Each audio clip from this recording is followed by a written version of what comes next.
মানুষ কেন বিদেশ পাড়ি দিতে চায়, এই যে হিসাব করে দেখেন আপনি 5 লক্ষ টাকা তো খুব কম, যেটা শরীফ ভাই বলেছেন। আমি তো মনে করি 7-8 লাখ টাকাও খরচ করে মানুষ সৌদি আরব যায়, মালয়েশিয়া যায়। আমি এরকম ফ্যামিলি জানি অনেকের। দেখেন সে যদি একদম 25,000 টাকা কিন্তু হয় না, মানে 25,000 হলে তো অনেক ভালো।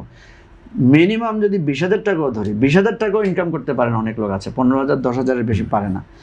20,000 যদিও সে ইনকাম করে, দেখেন সে যদি 5 লাখ টাকা খরচ করে যায়, তার শুধু ওই খরচটা তুলতে তার 2 বছরের বেশি সময় লাগে।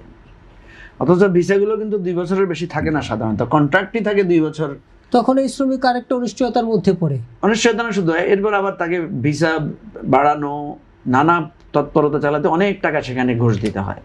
সৌদি আরবে ঘুষের প্রবণতা কম বেশি থাকতে পারে আমি জানি না, কিন্তু মালয়েশিয়ায় কিন্তু ঘুষের প্রবণতা আছে। ঘুষ দিয়ে ভিসা তৈরি করা, পাসপোর্ট বানানো, নানা রকম কার্যক্রম আছে। এখন কেন মানুষ তারপরও যেতে চায়? এই যে প্রচুর গল্প, প্রচুর রিপোর্ট কিন্তু এই সমুদ্রের মরণযাত্রা নিয়ে হয়েছে।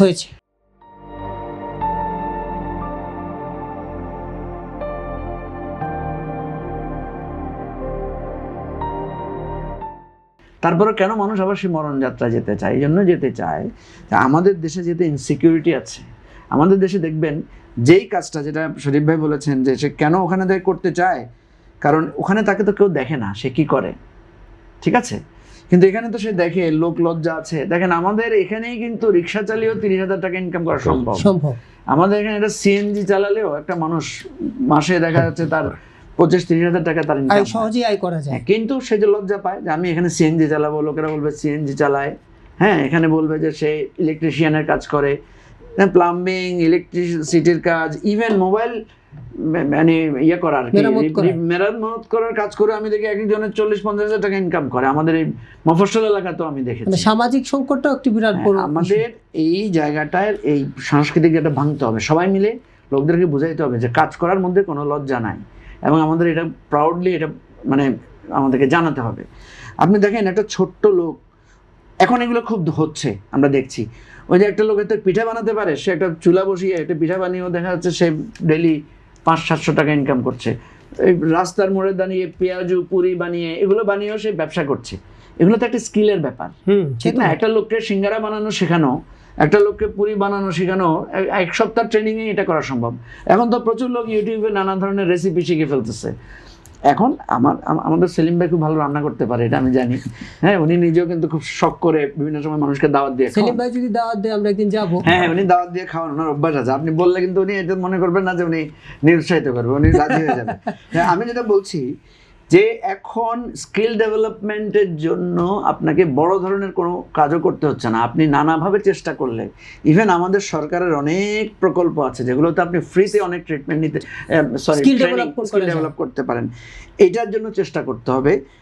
বিদেশ যাত্রার বিষয়টা বারবার মানুষের কাছে আনতে হবে, যেটা অন্যায়, এটা ভুল। অল্প টাকা যেন মানুষ যেতে পারে, এটা একটা বিরাট। এখন আপনাকে আমি যেটা বলি, মরণ যাত্রা থামানোর জন্য আমাদের দেশের এই মরণ দশা, কারণ আপনি এই যে টাকা নষ্ট করে বিদেশ যাচ্ছে, বহু লোক সর্বশান্ত হয়ে যাচ্ছে, ঋণগ্রস্ত হয়েছে। আপনি যদি একটা গবেষণা করে দেখেন, ঋণগ্রস্ত হয়েছে, বিদেশ যাত্রার ঋণ পরিশোধ হয় নাই। বহু লোকের কাছে শুনবেন জমি বিক্রি করে গিয়ে যাওয়ার সময় বলছিল যে 3 বছরের মধ্যে জমিটা আবার সে কিনে দিবে, ছেলে বাবাকে প্রমিস করে যায়, ফ্যামিলিকে প্রমিস করে যায়, এরপরে কিন্তু আর হয় না। এবং কখনো কখনো তো দুর্ভাগ্য হয়, দেখা যায় সর্বশান্ত হয়ে রিক্ত হস্তে সে ফেরত আসে। এই জায়গাটা একটা জাতীয় সংকট। এই জন্য আমরা বারবার কোনো সংস্কারের কথা বলি। আপনি একটা ফু দিয়ে দিলেই সব হয়ে যাবে না। এই যে বিএনপি সরকারের জন্য একটা বিরাট পরীক্ষা, কোন কোন মন্ত্রণালয়ে পয়সা বেশি, কোন কোন মন্ত্রণালয়ে দাঁড়াইলে আপনার সুবিধা বেশি, এগুলো নিয়ে প্রচুর পরিমাণে লোকদের আগ্রহ। একটা অ্যাসেট টেস্ট বিএনপির জন্য আমি মনে করি যে এই মালয়েশিয়া যাত্রাটা নিয়ে বহুদিন ধরে তো আলোচনা হচ্ছে। যদি এই ম্যাজিকটা বিএনপি দেখাতে পারে যে আমরা এটা সফল হয়েছি 2 লাখ টাকার মধ্যে, কারণ মালয়েশিয়ায় যে লোকটা যাবে ওই কোম্পানি তো লোক দরকার রে ভাই, সে তো প্রয়োজনে অনেক মালয়েশিয়ান কোম্পানি আছে যারা আপনাকে প্লেন ফেয়ারও দিবে, আপনার খরচও নাই, ঠিক আছে? প্লেন ফেয়ারও কোম্পানি, আলোচনার জায়গা থেকে সেই অর্জনটুকু আমরা মালয়েশিয়ান গভর্নমেন্টের কিছু চাকরি আছে, গভর্নমেন্টের চাকরিতে আপনি যাবেন, আপনার প্লেন ফেয়ার পর্যন্ত সে দিবে। তাহলে আপনি টাকা এতগুলো 5 লাখ 6 লাখ কেন নিচ্ছেন?